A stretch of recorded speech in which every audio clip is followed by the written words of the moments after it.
উত্তরায় চাঁদাবাজির অভিযোগে আটক ৩ শিক্ষার্থী ছাড়া পেয়েছেন। সম্প্রতি উত্তরা পূর্ব থানা পুলিশ একটি চাঁদাবাজি মামলায় তাদের গ্রেফতার করে। তবে যাদের অভিযোগের ভিত্তিতে পুলিশ এই মামলাটি দায়ের করে তারা প্রত্যেকেই বিভিন্ন চাঁদাবাজি ও নারী সংক্রান্ত মামলায় অভিযুক্ত। তাদের কথাতেই একটি মিথ্যা মামলা দায়ের করে পুলিশ। কিন্তু যেই ছাত্রদের বিরুদ্ধে মামলা করা হয়েছে তারা প্রত্যেকেই জুলাই আন্দোলনে সক্রিয় ভূমিকা রেখেছিল। তাদের ফাঁসানোর জন্য একদল প্রতারক এই মামলা করেছে।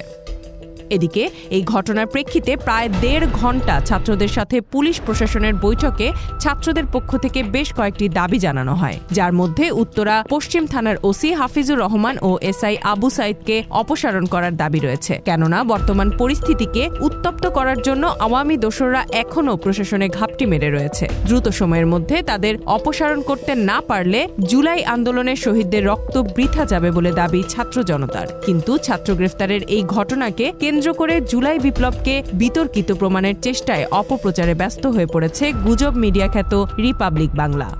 Z news, Dhaka.